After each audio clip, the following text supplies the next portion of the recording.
Social media is a dangerous place, more dangerous than people realize and more dangerous than people want to admit. Today, I'm going to just go over some things I observed from social media and how people respond to social media, whether just watching things online, watching certain creators over time online, as well as things I've noticed within myself when I was on social media, when I was consuming more content on social media before I deleted some of the apps, as well as things that get brought into therapy and they develop or learn over time that some of their decisions or life choices or thoughts and feelings or opinions about certain things was shaped by social media, unbeknownst to them until we started to discuss it. So that's why I say social media is dangerous because it can ruin your life. And the way in which it will ruin it will be so subtle and gradual over time that sometimes it can be hard to link it back to social media. You may think just life is naturally going that wrong. You may blame other people. You may blame your job. There's so many things you'll blame and not social media. And social media, I would say, is not totally at fault in the fact that you should take accountability of how much content you consume. But in general, a lot of times, a lot of things that we're affected by because we're more impressionable than we would like to admit. There's a lot of things that I truly believe when people just scroll past it on social media or you're doom scrolling in the evening or whatever, you assume because it was only a split second, you didn't watch all of it, or all you did was read the caption, you're assuming like I didn't ingest it. You kind of sweep it under the rug because you didn't pay attention or because you didn't care. You're like, oh, whatever. And you swipe. You still read it. Your brain still processed it, meaning it can still impact you. Therefore, those things that you've tried to avoid or whatever, if you were exposed to it, it still can be attached to you and impacting you on a subconscious level. And it can come out in other ways, just like a lot of people aren't aware of their triggers. That's how social media kind of latches on as well, or things you've consumed on social media. So here's just some things I want you to think about.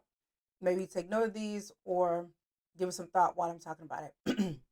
What I want to warn you about first on social media are the videos that say, my therapist says, my therapist told me when I was in therapy, or oh my gosh, guys, I won't believe my therapist said. I hate those videos. I just hate them because they're so. I'm probably gonna hate all these things, but I what I hate about it so much is that most people know and can admit like, oh, social media is a highlight reel. Even though people fall for this stuff all the time, in the moment you're just amazed and in awe and impressed and all these things. Even though you know there's so much of these people's lives you don't see, and but people want to be seen and heard, and so when it comes to people sharing like epiphanies and profound stuff, everybody wants it to relate to them, and some people decide to take other people's experience and not go to therapy, and you shouldn't do that.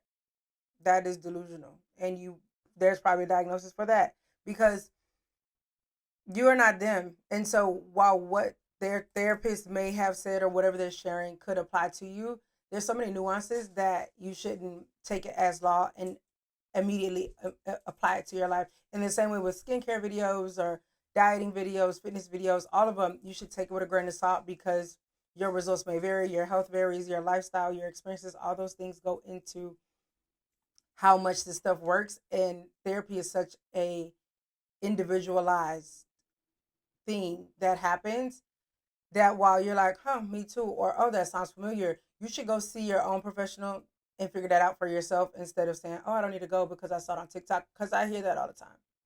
People are always like, oh, yeah, because I heard on TikTok or I figured it out from TikTok. Did you? TikTok may have made it worse, or TikTok may have created something that didn't previously exist in your life because you're just adopting everybody's personality, adopting everybody's problems, adopting everybody's life without even realizing it's that deep. Because people like to say, it ain't that deep. Yes, it is. I'm telling you, yes, it is. And so the thing is, if these people that are sharing these videos really are in therapy, they're not telling you how much they was in therapy for. They're not telling you how long they were in therapy. And so these profound statements could have come 6 months into therapy, a year after therapy, or they could just be making it up. And so what happens for us therapists is people think they're going to go to one session and have this, they think as soon as they start therapy, they're going to have all these aha moments. That is not how this works. And so it has now this unrealistic perception of how therapy works. People can get to that, and they should get to that, but in their own time. And so these people are not giving context of like, hey, I've been in therapy on and off for 5 years, and I finally took it seriously and started being honest with my therapist, and it led them to say this. They're just saying, my therapist said this because, of course, views. This is for engagement. So they're just saying what people want to hear, whether it's true or not. And people eat it up. And it's like, the other thing is, which I get on my clients about, is we do not be saying that stuff. Some of it, I would appreciate if they say, like, they're paraphrasing or this is what they got out of it. Because I've had clients say, oh, I told so and so that you said, and I was like, that's not what I said. And they're like, no, you said this, but I just tell them that that's what you got out of what I said. Don't be quoting me and misquoting me. I didn't say that.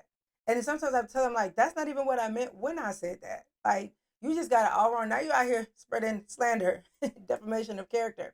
And so because I've had to have those conversations with people one on one, when I see these videos, or when I used to, I don't see them anymore. I'm like, did they say that though? Is this clickbait? And but the problem is people are so vulnerable and impressionable. People are now taking this thing whether it's true or false and like, oh yeah, that's me. And people feel like whatever you share about your therapy experience is their experience. I think we should normalize going to therapy. I think it's great if people say like, hey guys, strongly recommend therapy. I went, it changed my life. I learned so many things, and leave it at that. Or I used to have this bad habit and now I don't. I think they should keep it very surface level.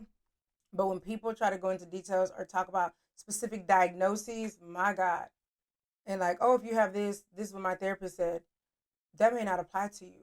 And that's why it's dangerous because now you're changing your life and things you do to match this person because you feel seen, which people do need to feel seen. But everything doesn't apply to you just because it sounds relatable or sounds good. And that goes along with my next point of diagnostic language. I appreciate the countries that are cracking down on people who are not professionals using diagnostic language. The big one, narcissism. First of all, let me tell you something. Half y'all screaming narcissism, you're the narcissist. Second of all, narcissism looks a certain way. It can look a different way for different people. And just because somebody is mean to you doesn't make them a narcissist. Just like because somebody's mean to you and says something you don't like doesn't make them a bully. I might make another video going into depth on understanding that, but just stop diagnosing people. We as professionals, I cannot watch a video and be like, oh yeah, they're XYZ. Even if you as my client tell me about your best friend, your brother, your mom, and in my head, I'm like, oh, they sound like they got bipolar. I cannot tell you they have bipolar because I cannot diagnose them because they're not my client and I don't know them. And I feel like that rule should apply to everybody. Granted, I have a license, but you cannot walk around telling, even if it seems familiar, I don't care if you grew up with it, it's rude, for one, it's invalidating, and y'all be loud and wrong. Y'all just be wrong. And so, and because it's become buzzwords, again, because people talk about these in a way that sound relatable, not everybody was with a narcissist. You know, the population for narcissists is under 5%. All of y'all are not with a narcissist. Some of y'all may be. I'm not saying nobody is, but I'm saying, here's what I'm saying. You can have narcissistic traits and not be a narcissist. And as a person with a license in this who've studied all the disorders, on a bad day, anybody can have symptoms for any of the disorders. We all can have a little bit of something on any given day. And that's why there's diagnostic criteria, which y'all don't know because y'all are not professionals. Like there's certain things that come along with how can a person get this diagnosis, no matter the symptoms they have. There's other things we have to rule out and consider and search other diagnoses before we give them that one. So you can have some symptoms of bipolar and not be bipolar. Just like these people y'all like to call narcissists can have narcissistic tendencies and not be narcissists. But a lot of what I've seen about people talking about narcissism, for the most part, not everybody, is people that mistreated you from the jump and you put it up with them, people you refuse to leave alone, people who told you they didn't want anything to do you, told you they didn't like you, told you they didn't love you, told you they didn't want to be with you, and you wanted to change their mind and things don't work out and now they're narcissists. And there also is probably a diagnosis for you staying and putting up with that and trying to change their mind and trying to make people like you. So let's not point fingers, But in general, outside narcissism, but all the language y'all use, it should be banned. It should be punishable by law, because y'all be misdiagnosing, and it's worsening the stigma. It's gonna also push some people away from getting checked out. And I think people do that and they avoid accountability for things be wrong with them. Like, you so quick to give somebody else the diagnosis. What's wrong with you? So I think we should be careful and be mindful and respect psychology and diagnostic language, and disorders and diagnoses in general, because they do hold weight. And for you to misdiagnose someone is actually very disrespectful and should be criminal. Should be. Go figure out what's wrong with you and avoid those type of people. Why do you keep in next? The thing about social media is groupthink, and I think that ties in everything. One person has an opinion. If they say it with their whole chest, everybody believes it, and now everybody's wrong. Everybody's loud and wrong. Stop doing that. Your life is personal. It should not be a group project. These people don't know you. These people don't care about you. These people wouldn't recognize you in public, including Beyonce. Do what's best for you, your life, your sanity, your mental health, your family, your body, your health, all the things. Do what works for you that does not hurt or negatively impact other people. Unless it's boundaries, that's different. The other thing with social media is beauty imperfections, and I talked about this in the last video, is that if someone goes viral or is popular on social media, one, y'all decide they know more than the expert, because y'all make them go viral and not the experts that's actually educating people. But also, when it comes to beauty standards, if someone starts talking about how they don't like this and want to get it fixed, then somehow, some way, y'all turn around and be like, oh, now that she mentioned it, you were fine before you watched that video, or before you were doom scrolling for 4 hours. You didn't not like that thing before you got on TikTok 5 years ago. Like, and going back to the title of this video, delusion lead into, because you start creating these ideas in your head, and then you almost develop a disorder, because again, you're collecting other people's problems, lives, thoughts, and opinions that don't apply to you and are not real to you, and it's creating issues in your mental health now. The way you see yourself, the way you feel about yourself, your self-esteem is tanked, your self-consciousness is tanked. No matter all the things you buy, you still don't love yourself. You still don't like the way you look, and you've bought everything you've ever seen go viral. Because now you have a diagnosis. Those things are not going to fix it. Okay? I also want people to think about, if you're being all these people, if everybody's going to be a clone, who's going to be you? And with all seriousness, because I play a lot. If you are being everybody else, who is being you? I kid you not. Of all the people you see that do go viral, that are popular in life, that you can find flaws with, and the internet will shred them to pieces too, despite what they're talking about and what they're doing. You see people show up authentically as themselves, with no filters, or not conventionally beautiful or whatever, and they still reach the masses. The people with, apron bellies or stretch marks, or who are overweight versus thin. When people see representation, you feel validated. So I just want you to consider that when you see stuff and you're like, that makes me feel better. When people are normalizing things, somebody needs you just the way you are too. The way you are is how you were supposed to be. Now, not if you're unhealthy. I want you to be healthy inside and out. But in general, you don't need to be somebody else. Somebody, just like you saw that video and was like, okay, I'm not going to be insecure about that anymore. She's right, or whatever. The same way you do that for other people, whether you're a content creator or not. Someone needs to see you being yourself, because it's going to help them. So be you all the time, unapologetically. Don't idolize people because of their follower counts. Just because they have a lot of followers don't mean they're expert on nothing, and they usually don't know much anything. They know how to sell, they know how to convince, they know how to tell a story. They're beautiful. But, first of all, there's red flags. I think if they stay obsessed and cute more than twice in a video, scam. Like, sales advertisement. And how do y'all fall for people who are like promoting a different product every day? I know they're starting to slow down in this economy. People can't afford to do it.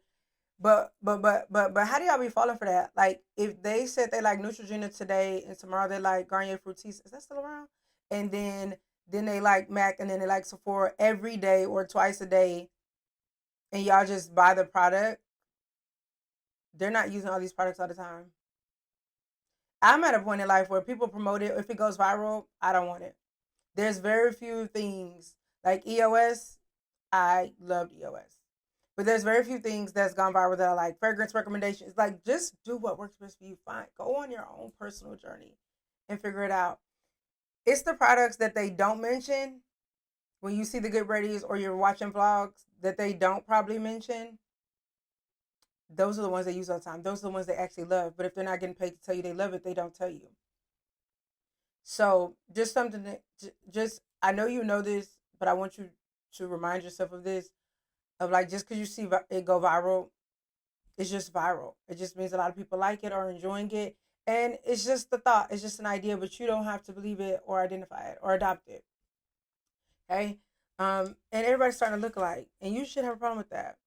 The other thing with social media that I think is leading to diagnoses is with people starting to look alike, that is leading to body dysmorphia and other self-hate related disorders. And so that's why I'm hitting on that. I think if you're finding your personal style, continue to explore. I think that's great.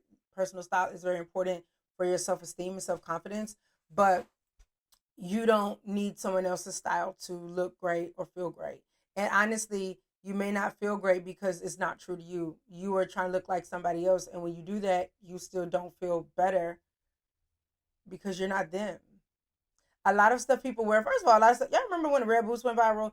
Stuff looks good on people who have the confidence to wear it. If they feel like, if this is true to them and their personality, their confidence and their personality makes it a thing. Because if you pick it apart, you'd be like, that's ugly. That's actually ugly. I would never wear that. But the way they wear it on them is like, that's fire. On them. And you can say on them. And that's not shade. Because you know you're going to look like an idiot. And you need to be honest about that. Because your friends might not. We need better friends. Anyways. The other thing that is leading to disorders and dysfunction and the downfall of the family unit is people are staying in relationships for out of the fear of starting over or for aesthetics. We've seen it time and time again, the family channels that break up. And again, I think realistically, everybody knows like, oh, we don't know what's going on behind closed doors. Like everybody at some point does have that brief moment of reality, and still y'all decide people are couple goals. Anybody can take a cute picture. You don't know what happened before that picture, after that picture. And then with a lot of content creators, celebrities alike, some of the stuff they post is old. You like when people pop out pregnant, until they announce their pregnancy, they're posting pictures from pre-pregnancy all the way up until they're like 6 months pregnant. And so those last 6 months, you had no idea they were pregnant. And so if you were thinking this, that, and the other, you were wrong because they was pregnant this whole time and they didn't tell you.